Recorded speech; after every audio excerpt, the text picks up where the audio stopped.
It's Saturday, December 28th. It's the weekend between Christmas and New Year, which is kind of a weird time of the year.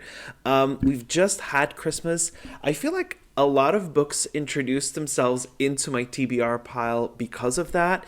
And I feel like the reading order that I had in my head is kind of outdated now. I think it's time that we take a look at that reading order, rearrange some stuff, and then see what we would like to read in the first half of 2025. First off, I'm currently still reading Bookshops and Bone Dust, which is the prequel to Legends and Lattes. I'm almost done, so I will be finishing this up this year. This is a light, cozy fantasy read, so perfect for the end of the year, nothing too heavy. The style of the book is very important because I do really prefer to switch up my genres, switch up the lightheartedness or the heavy-heartedness of a certain book.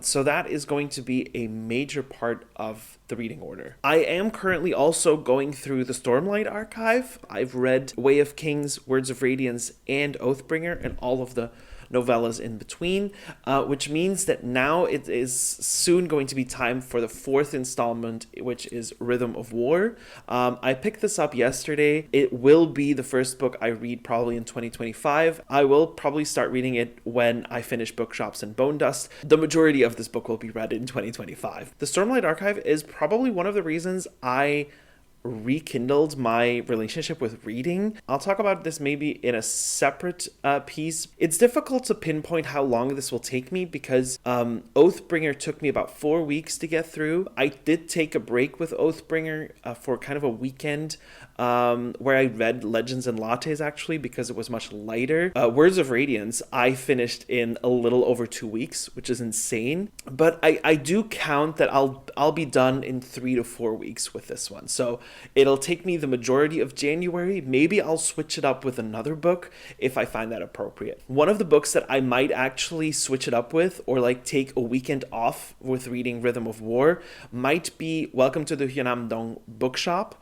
This is actually a gift I gave my partner for Christmas, but I also really want to read it. So if he's not reading it at that point, I will definitely be reading it. And if I'm too busy with Rhythm of War, this will be the next book. So it's first Rhythm of War, then Welcome to the Hyunam-dong Bookshop. That's not easy to say. So just to recap, our lineup is now a cozy fantasy, then let's just call it a hard fantasy or heavy fantasy. I think that's a better description. And then we have fiction. Maybe there's a specific genre. Or a novel, maybe it's a novel fiction, something lighter, something shorter as well. Then I'm going to switch it up with a classic because I do really still like classics, but I have to really pick and choose. And I can't read classics back to back because I'll get very demotivated because it's a lot harder to get into. The language is often a little bit more difficult. But one of the books I still have in mind is Alice in Wonderland. I don't have a physical copy because we have a copy on our Kobo, but I think that's going to be it. It's about 100 pages. It's a classic. It's Lewis Carroll. After that, I think I'm going to go with The Sunlit Man, which is the book that is supposed to go between Rhythm of War and Wind and Truth. But I'm thinking it's going to be past my birthday, so maybe I'll get it for my birthday. Hint, hint, wink, wink. And I think what we're going to do after that is going to be Somewhere Beyond the Sea, which is the second book in the Cerulean Chronicles. I read House on the Cerulean Sea 3 weeks ago, completely fell in love. So I definitely am planning on reading the sequel. But I do feel like I need to get some other stuff in between. So that's definitely on there. I think the next book that I'll be reading is completely new. It's a book that I've been wanting to read for a while. I don't know if I'll grab it from the library. I don't know if I'm going to do it on an e-reader yet. These things are still a little bit uncertain, but I think it's going to be 11/22/63, which is my first Stephen King novel. I've never ever read a book by Stephen King. I'm not really big on thrillers in general or horror, but this is, for me, it's more historical fiction, which is definitely my jam. It's only one of 2 historical fictions that's actually on the list. Definitely want to get into this genre more. I think after that's done, I think we've had enough of playful interchanging of genres and heaviness of books to really get back into the Stormlight archive, and I think it's time for Wind and Truth at that point. I'm thinking this will be April maybe even May. I do hope that the editions, so these are, I don't know what these editions are called. These are not the American versions. I think these are the British versions or the British publishers. I really like these. I didn't like them in the beginning. I wanted the flashy covers, that ones that they publish in America. But I've really started to grow fond of these. But I saw that Wind and Truth is much larger, like physically it's a much larger book. It is still a paperback, but it's still much larger. I hope that by then they will have released the edition that will be the same size. I think it's just the first edition that has this like bigger size. I've read something about this. I've heard that this is pretty common. I don't know if it's true. Let me know if you know more about this. But I hope by April, May, we will have Wind and Truth in the same edition, same size, so they fit really nicely on my bookshelf. So then when Wind and Truth is over, again, this will be the biggest book I've ever read at this point. I think there's two options that I'm debating. It'll depend a little bit on what season we're at. One of the books I really want to read is Go as a River. It's a very popular book, obviously, but it was recommended to me by my friend. It's a very popular book. It's not something that I would pick up immediately because it is very popular, but it was recommended by my friend, and then I saw it was like historical fiction. I read a little bit about the theme and all of that, and I'm really excited to read this. That's one option. The other option is The Hobbit, which is a Christmas gift I got a couple of days ago. This is fantasy, but more classical fantasy. I'm really excited. I've never seen The Hobbit, the movie. I've seen The Lord of the Rings, not The Hobbit. So I think I am going to read it and then maybe also watch the movie. Maybe I'll get into the books, the Lord of the Rings books. Who knows? It's a manageable size as well. I'm really excited to get started on this as well. So it'll be either of those. But they will follow up on each other. So it's either The Hobbit first and then Go as a River, or the other way around. Quick recap, we'll have had Wind and Truth, heavy fantasy, we'll have a historical fiction, Go as a River, and a classic fantasy with The Hobbit. I think afterwards we're going to go back to an actual classic. It's a book I've been wanting to read for a while, and it's The Count of Monte Cristo. This is a special edition gifted to me by a friend. It's a bit scary to read a classic book that is this big.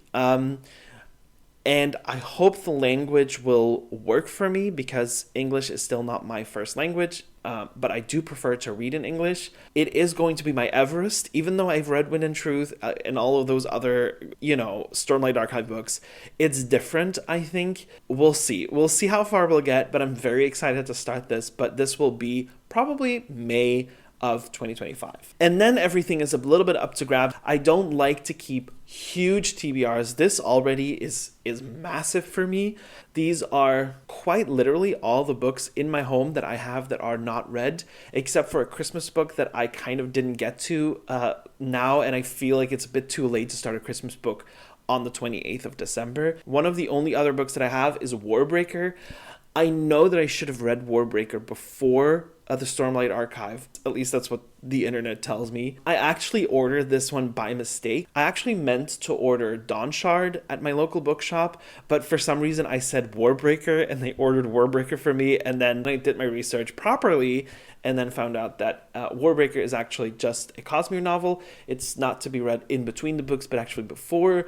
But I'm just going to read it afterwards. I don't feel the need to now start reading it or like read it in between of the Stormlight Archive books. I'm just going to wait with it until I'm done with the Stormlight Archive and then get into this one. And then maybe towards the end of the year or like in the fall, I'll start on Mistborn, which is also a series I'd like to read. That's kind of what 2025 will look like. But first things first, we're going to work on Bookshops and Bone Dust. That's going to be our first priority. I could be done with it this weekend. I don't think I'm going to be done with it tonight, though. I'm not the fastest reader, which is also important to know. So I think I'm going to do that, and then maybe Monday, Tuesday, I'll start in Rhythm of War, or just clean slate in the first days of January. So I think that's going to be nice. That's the reading order update for the first half of 2025. If any significant changes would occur, I will let you know. Obviously, maybe I'll do a completely new reading order in February. Who knows? But that's kind of the fun thing about this is you can make a reading order, you can get excited about books, and then sometimes just change it up because you can. That's kind of the end of this video. I hope you enjoyed that. It's the first time I did something more full length like this, which is kind of new for me, but I kind of enjoyed it at the same time because I feel I can just yap and talk about stuff. I don't think on this channel I'll have all book content. I think it'll be a lot of aspects of life, but books is going to be a part of that, obviously. So I only have one thing left to say, and that is enjoy New Year's Eve. Happy New Year if you watch this on January 1st or later. I hope you have an amazing time, and I'll probably catch you on the flip side. Good night.